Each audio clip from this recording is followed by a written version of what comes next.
My name is Charles Ardinger, and I'm going to be working with you as your instructor in the English 100 class you're about to start. I wanted to make this brief video presentation to introduce myself to you and also to show you some features of the class that will be useful for you to know about as we continue. So let me start again by introducing myself. Hello, I'm Charles Ardinger. I've been here at Coastline College since 2013, working first in the Student Success Department as a tutor, and eventually becoming an instructor, the instructor you see before you today. Among my other aspects, I consider myself an expert in English grammar. I really like English grammar. I like to talk about it. I really like to answer questions about it. So if you have any of that kind of question, please don't hesitate to email me. I'd love to have that conversation. So that's a little bit about me. I'll be learning more about you as we continue through your writing, but before we get to that, I'd like to show you some aspects of the class, and specifically our class's front page. And this is our class's front page. It's got some aspects, some features that I'd like to point out to you that will help you as you navigate your way through class. First, I'd like to point out that here on the right side of the page, and also down the middle of the page, you'll find a schedule of assignments. These are titles of assignments along with the dates those assignments are due. This will help you by showing you where you need to be at any particular point in class, what you should be working on. This will help you develop a sense of time management, which is, I think, a vitally important skill when you're working in an online class. We don't meet regularly in a classroom, so it's up to each of us individually to know what to be working on to stay on schedule with the rest of the class. I'd also like to point out, at the top of the page here, you'll find announcements. These are little messages that I'll be sending out once or twice a week about issues that I see in class, or issues of grammar that I think of, or things that happen to me that I think will be relevant to class and help enrich the experience. To look at the announcement, you go to the title, usually a date and a little title in parentheses, and click on it. That will lead you to a site that looks like this, and that's where you can read the announcement. If you'd like to read this one, you can pause this video and read it at your leisure. It says pretty much what I have just said. The announcements will happen once or twice a week. They will involve issues of grammar or issues I see in class and so forth. And also, I'd like to point out that these announcements, although I won't grade you on their content, can be useful as you keep developing your skills in class. So I really suggest you read them and think about them and see if you can apply them to what you're doing here. And that's one way in which I'll be communicating with you. Another way I'll communicate with you is through grades. Because this is a writing class, you will be completing some writing assignments. And because I'm working as your instructor, I'll be grading those assignments, but I'll also respond to them in other ways. And the way to see those responses is to click this link, Grades, which will take you to a screen that looks like this. You'll see a list of assignments, and you'll see ones that you've completed with a grade and some other material. The way to find out more about how I responded to this assignment is to click the title of the assignment, and that'll take you to a screen that looks like this. There are three things that I want to show you on this screen. First, you'll notice that there is a comment. I'll be writing a comment like this for every assignment that you turn in.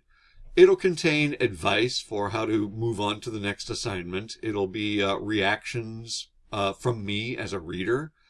It will involve ways that you can refine your work to make it more academic seeming, which is, of course, the goal of this class. I also want to point out this link that says Show Rubric. A rubric is a list of criteria with numbers attached. It's pretty much how I do my grading. So if you're curious to know how you got your grade, you can look at this comment, and you can also look at this rubric. So you notice that the rubric asks if the paragraph follows a particular pattern, and it does. Good job. It also asks for an outline. Does the outline follow a particular pattern? And in this case, it kind of doesn't. So this student has something to work on in future assignments, and he knows it because he looked at the rubric. Now I'd like to make this go away again, and I'll do that by pressing the X here. And I'll draw your attention to a third aspect of this page, the View Feedback link. Clicking this link brings up a small copy of the actual document that you submitted. And on that document, there will be annotations. Annotations are things that an instructor writes on a student's work, as if you were handing in a piece of paper and were writing on it with a pen. There are two kinds of annotations. This annotation appears between the typed lines of text. That's why the 2.0 line spacing is important, so that I can type these annotations between the lines of text. They will involve changes that you could make to wording in your work, ways that you could make the grammar look more academic. Also, there will be highlighted annotations. You see this highlighted word here that leads to a text box over here. I'll use those when I have to make longer comments. If, for instance, there's a whole sentence that I don't particularly understand, I might make an annotation in highlight to explain what I see missing or confusing about that sentence. And so these three aspects, the View Feedback link, the Show Rubric link, and the comments, are ways that you can get more information about your work through your grade. And that's another way in which I can communicate with you in class. But the announcements and the grades still have a certain amount of distance between you and me. I mean, there's physical distance from us. You're not in my apartment where I am right now, and I'm not in your wherever you are right now. And there's also a distance of time.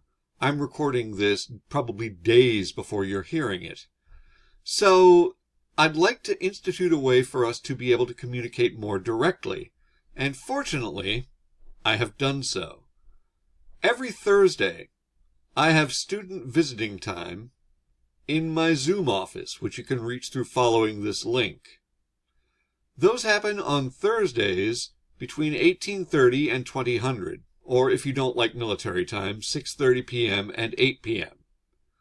So during those hours, by following this link, you can join me in a Zoom meeting and we can chat about whatever is on your mind. We can talk about things you see in class. We can talk about issues that you're having with the assignment instructions. That happens sometimes. Really, whatever's on your mind. I'd like to be able to have conversations with you in a more personal kind of way. I think that helps us as a class kind of eliminate some of those space and time barriers I was talking about.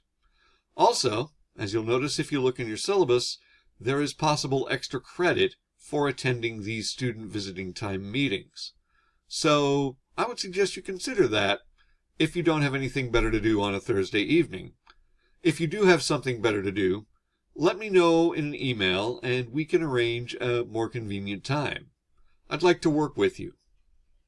And finally, I'd like to point out these grammar refresher modules. These are optional automated little modules containing lectures and self-quizzes that you can use if you want to brush up on your academic grammar. You'll notice that there are 1, 2, 3, 4, 5, 6, 7 topics right now. If you'd like, you can suggest another topic, and I might be able to add it to the group of modules here. That way, if you find that you're having continuing issues with grammar in your assignments, you can go to these refresher modules and brush up. And of course, you can also always ask me questions. My email is available and I answer it within about a day. And those are the aspects of the class that I wanted to point out to you. Before I go, I want to say thank you. I want to thank you for enrolling in the class, because without a student there would be no reason for a class, and therefore really no reason for me. So thank you for letting me keep my job. I'd also like to thank you for the questions that you're going to ask me over email. Whenever you see something that doesn't make sense or needs more explanation, I really rely on you to let me know when I'm not making sense, because I won't know it otherwise. I make perfect sense to myself, so I'll just keep going.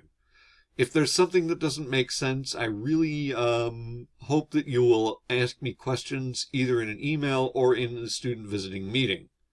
And finally, I'd like to thank you for your time and attention.